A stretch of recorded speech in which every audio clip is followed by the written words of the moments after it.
Preparing for a software engineer interviews at HashiCorp interview? You've reached Candy Mentor, and this video is for you. We'll walk through 20 key questions you're likely to face. For each question you'll see a sample answer followed by the key points to cover. Subscribe, like, and share, and drop a topic request in the comments. Question 1. How would you approach a coding problem during a HashiCorp interview? I start by restating the problem and asking about input limits, invalid values, and expected behavior. Then I describe a straightforward approach, discuss time and space complexity, and improve it only when the constraints require optimization. While coding, I narrate key decisions and use small examples to validate logic.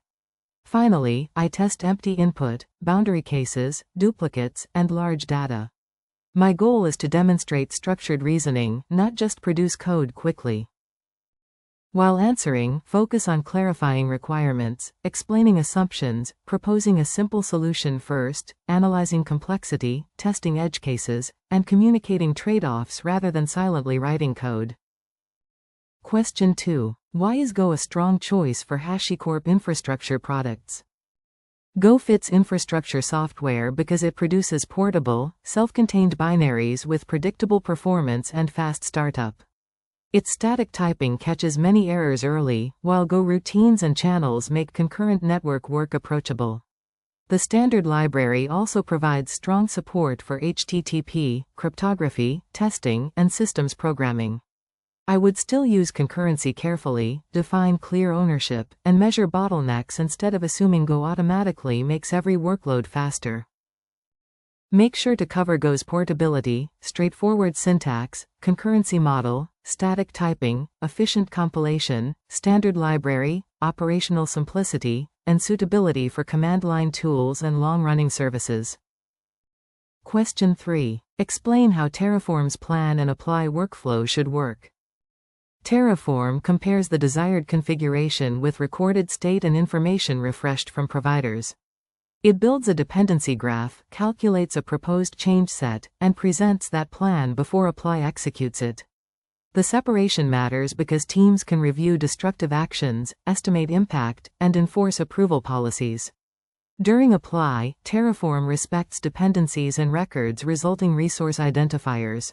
I would also account for drift, stale plans, sensitive values, and partial failures requiring careful recovery.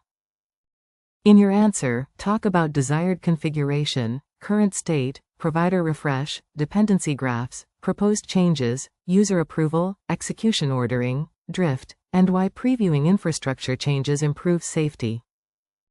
Question 4. How would you design an idempotent Terraform provider resource? I would make the resource identity stable and ensure repeated applies converge to the same remote object. Create should save the provider's durable identifier, while read should refresh all meaningful attributes and remove the resource from state when it no longer exists. Update should change only supported fields, and delete should tolerate an already absent object. I would normalize API responses, handle eventual consistency with bounded retries, and support import where practical.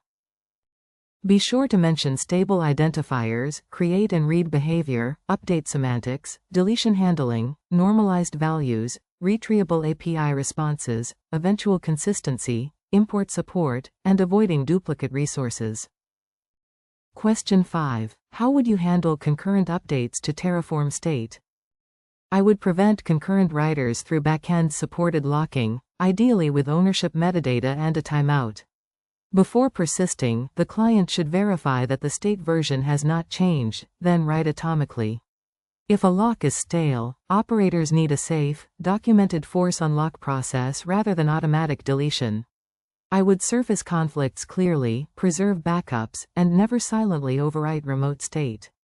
Correctness comes before convenience because state represents production infrastructure. Focus on state locking, optimistic versus pessimistic concurrency, version checks, atomic persistence, backend failures, stale locks, recovery procedures, and preventing lost updates or corrupted state. Question 6. Describe how you would design a reliable API client for infrastructure services. I would build the client around context-aware requests, explicit deadlines, connection pooling, and structured error types. Pagination should be transparent but bounded, while retries should apply only to transient failures and use exponential backoff with jitter. Mutating operations need idempotent keys or safe request semantics where possible. I would expose rate limit information, redact credentials from logs, attach useful request identifiers, and make cancellation propagate through every network call. In your answer, cover authentication, request deadlines, connection reuse, pagination, rate limits, retries, idempotent, structured errors, observability, cancellation, and secure handling of credentials. Question 7. How should a service distinguish retryable from non-retryable failures? I classify failures using both transport signals and service semantics. Timeouts, temporary connection resets, server errors, and rate limits may be retryable, provided the operation is safe and the retry budget is bounded. Invalid input, permission failures, and missing resources usually require caller action. I use exponential backoff with jitter, honor retry after, and cap attempts. For non-idempotent writes, I require an idempotent mechanism before automatically retrying. Make sure to cover HTTP status categories, timeouts, connection resets, validation errors, authentication failures, rate limiting, backoff, retry budgets, idempotent, and avoiding amplified outages. Question 8. What testing strategy would you use for a Terraform-related feature? I would test the feature at several layers. Unit tests cover parsing, validation, diff logic, and error classification quickly. Provider acceptance tests exercise real create, read, update, import, and delete behavior against a controlled service, including drift and eventual consistency. I would add regression tests for state upgrades and malformed responses, then run selected tests in parallel where isolation is reliable. Assertions should verify meaningful outcomes, not incidental ordering or unstable identifiers. While answering, focus on unit tests, provider acceptance tests, mocked API behavior, state transitions, plan assertions, negative cases, upgrade paths, parallelism, and avoiding brittle environment-dependent tests. Question 9. How would you protect secrets in an infrastructure automation product? I treat secrets as data with a complete lifecycle, not merely strings in configuration. Credentials should use least privilege scopes, encrypted transport, secure storage, rotation, and auditable access. Sensitive values must be marked and redacted from errors, plans, logs, and diagnostics, while state backends require encryption and strict authorization. I would avoid embedding secrets in source control or command arguments, and I would test redaction paths because accidental leakage often occurs during failures. Be sure to mention least privilege, encryption in transit and at rest, redaction, secret lifecycle, state file exposure, process memory, auditability, rotation, and avoiding credentials in logs or source control. Question 10. How would you investigate a slow Terraform operation or infrastructure service? I would first define the symptom precisely, which command, resources, environment, and baseline are affected. Then I would collect structured logs, request timings, traces, provider call counts, and rate limit responses. I would separate remote API latency from local graph construction, serialization, or locking overhead. After identifying the bottleneck, I would benchmark a representative case, make one targeted change, and compare latency, CPU, memory, and correctness before shipping. In your answer, talk about reproducing the issue, measuring latency, logs, traces, provider calls, dependency graphs, rate limits, parallelism, profiling, regression comparison, and validating improvements with representative workloads. Question 11. How do you reason about concurrency in Go? I begin by identifying shared state and deciding whether ownership can be transferred instead of synchronized. Channels work well for coordination and pipelines. Mutexes are often simpler for protecting small shared structures. Every Go routine needs a clear lifetime, cancellation path, and error handling strategy. I bound concurrency to avoid exhausting APIs or memory, use the race detector, and test shutdown, blocked sends, panics, and partial failures rather than focusing only on the happy path. Focus on goroutine ownership, channels versus mutexes, cancellation, bounded parallelism, shared state protection, race detection, deadlocks, backpressure, error propagation, and graceful shutdown. Question 12. What is your approach to designing a distributed lock? A distributed lock needs an atomic acquisition mechanism, an owner identity, and a lease or expiration so abandoned ownership does not block progress forever. I would use fencing tokens to prevent an old holder from writing after a pause and renewal protocol failures. The design must define behavior during network partitions and clock uncertainty. I would keep the critical section short, instrument lock contention, and retain idempotent rights because locking alone cannot guarantee correctness. Make sure to cover exclusive ownership, lease duration, renewal, fencing tokens, clock assumptions, failure modes, atomic acquisition, stale holders, fairness, and why locks cannot replace idempotent operations.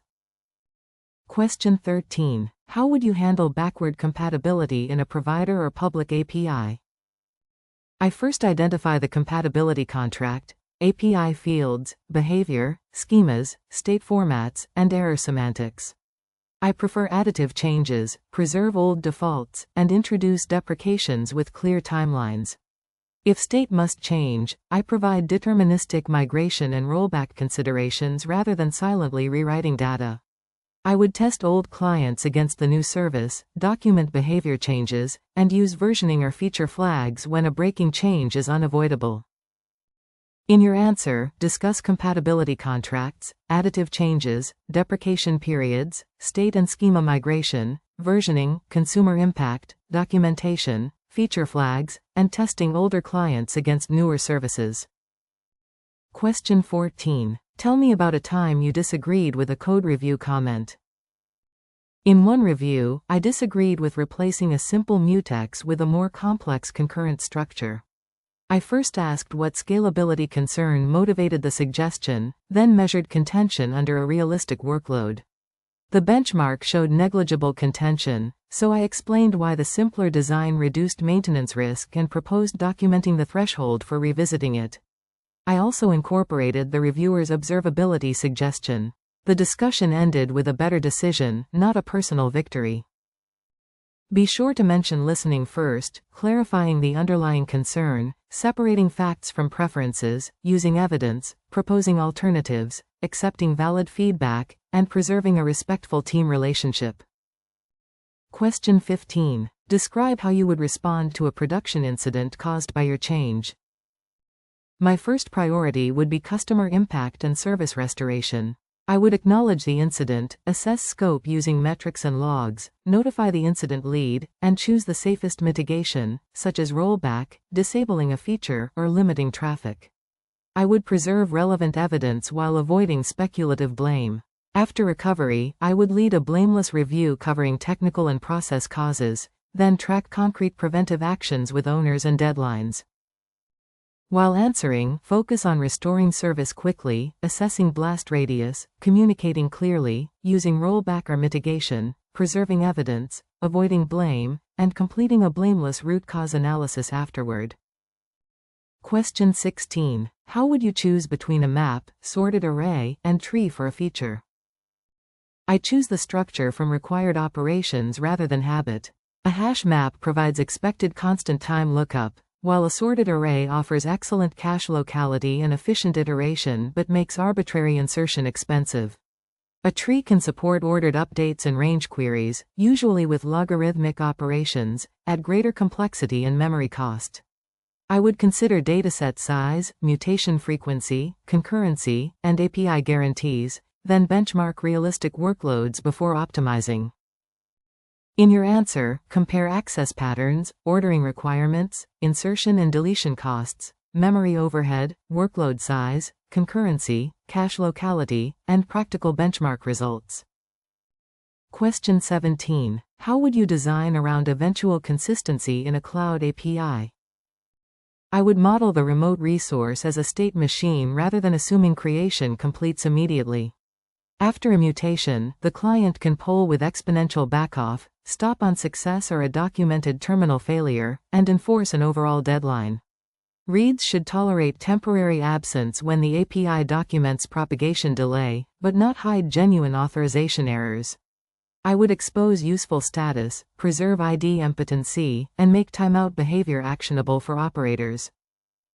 Make sure to cover asynchronous state transitions, polling, bounded backoff, terminal failure states, read after write gaps, timeouts, user feedback, idempotency, and avoiding indefinite waits. Question 18. What makes a good infrastructure code review? A strong review evaluates whether the change solves the stated problem safely in real environments. I check resource lifecycle, retries, cancellation, permissions, sensitive data, compatibility, observability, and tests for failure paths. I distinguish blocking correctness issues from optional style suggestions and explain concerns with concrete reasoning. I also ask whether the design is understandable to the next maintainer. The best review improves reliability while keeping delivery moving. Focus on correctness, safety, maintainability, operational impact, failure handling, test coverage, security, observability, compatibility, and asking precise questions instead of imposing stylistic preferences. Question 19. How would you design a service that manages long-running infrastructure operations? I would separate request acceptance from execution. The API validates authorization and parameters, records an idempotent job, and returns a durable operation identifier. Workers claim jobs with leases, perform bounded retries, persist state transitions, and reconcile remote reality after crashes. Clients can poll or subscribe for status, while cancellation follows explicit semantics. I would secure every operation, expose audit events, and design recovery so restarting a worker cannot duplicate destructive actions. In your answer, cover asynchronous jobs, durable status, idempotency keys, queues, worker ownership, retries, cancellation, progress reporting, reconciliation, authorization, and recovery after process failure.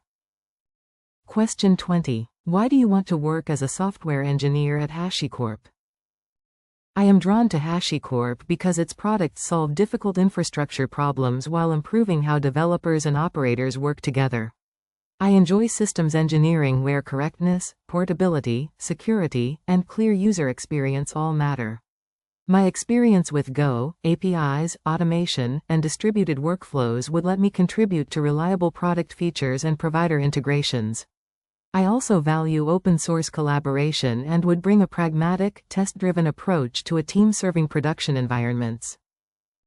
Be sure to connect personal motivation with infrastructure engineering, developer experience, open-source collaboration, reliability, HashiCorp's product ecosystem, and the specific technical contribution you hope to make.